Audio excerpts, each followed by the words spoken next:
ٹھیک ہے کوئی بات نہیں، اور کہتے ہیں مجھے نہیں آتی، نہ آئے، جو مؤذن کہہ رہا ہے وہی کہتے رہو نا۔ وہ کہتے ہیں اللہ اکبر، تم بھی کہو اللہ اکبر۔ وہ کہ اشہد اللہ الہ الا، تم بھی کہو اشہد اللہ الہ الا۔ کوئی نئی دعا تو نہیں ہے۔ اس کے بعد جو دعا ہے اپنی زبان میں مانگ لو کہ یا اللہ حضور صلی اللہ علیہ وسلم کو جنت میں مقام وسیلہ عطا فرما، اپنی زبان میں مانگ لو، عربی میں نہیں آتی تو۔ کہتے ہیں جی کہ میں نے 2 عمرے کیے ہیں، میری بغلوں کے بال بڑے تھے، میں نے صاف نہیں کرا۔ عمرہ تو ہو جائے گا لیکن گناہ ہے بغلوں کا، بغلوں کی صفائی کرنا سنت انبیاء والمرسلین۔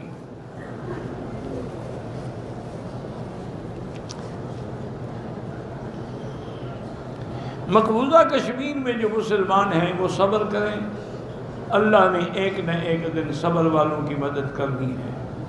اللہ کا وعدہ ہے ان اللہ مع الصابرین، اور یاد رکھیں کہ ان پر ظلم ہو رہا ہے اور ظلم کبھی باقی نہیں رہتا، ایک نہ ایک دن ظلم مٹ جاتا ہے۔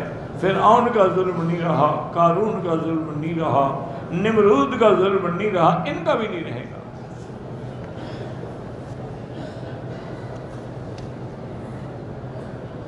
کہتے جی کہ یہاں تو جنازے میں طفل کہہ دیتے ہیں، ہمارے یہاں پاکستان میں تو لڑکیوں کی دعائیں الگ ہیں، وہ اس لیے ہیں کہ تمہیں آتا جو کچھ نہیں، اس لیے علماء نے وہ دعائیں لکھی ہیں تاکہ تم کو سمجھ آ جائے کہ یہ لڑکا ہے یا لڑکی ہے، ورنہ کوئی ضرورت نہیں ان دعاؤں کی۔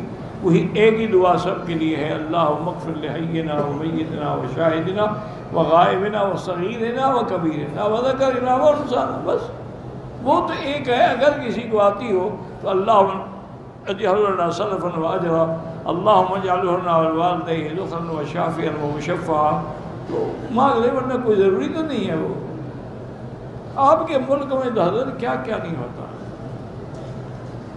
اللہ سے دعا مانگو، اللہ رحمت کرے۔ بد نظری سے بچاؤ کے لیے کوئی وظیفہ ہر نماز کے بعد لا حول ولا قوت الا باللہ العظیم پڑھ کے دعا کیا کریں۔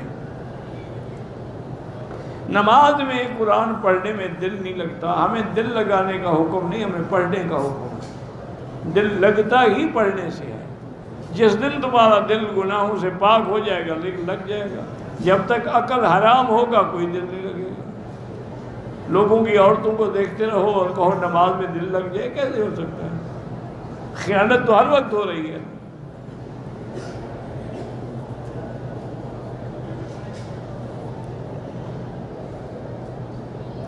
اگر کوئی آدمی احرام میں ہے، اپنا حلق نہیں کرایا، دوسرے کا کر دے، لیکن دونوں طواف اور صفا کر چکے ہیں تو کوئی حرج نہیں۔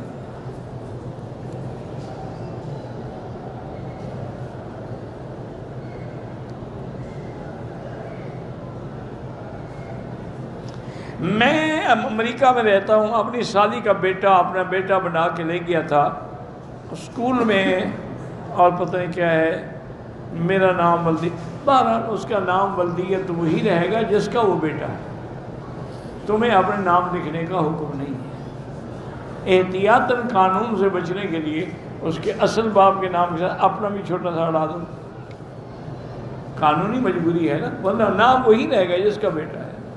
تمہارے کہنے سے یا بیٹا بنانے سے تمہارا بیٹا نہیں بن جاتا، نہ ہی وہ تمہارا وارث ہے، وارث بھی اپنے باپ کا ہوگا۔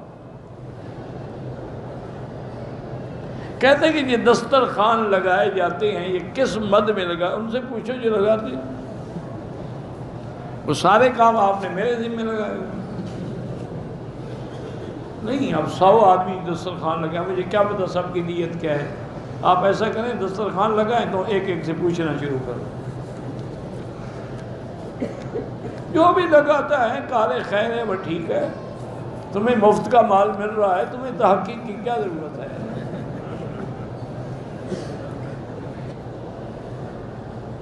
کہتے جی کہ اگر کسی نے اپنی سالی سے یعنی بیوی کی بہن سے زنا کیا، نکاح ٹوٹ جائے گا؟ نہیں جناب، دونوں کے فائدہ اٹھاؤ،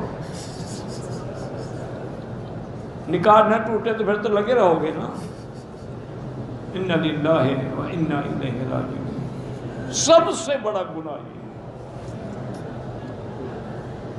زنا تو ویسے گناہ ہے، لیکن یعنی اپنے بیوی کی بہن سے یا کسی قریب سے وہ اشد الگناہ ہے۔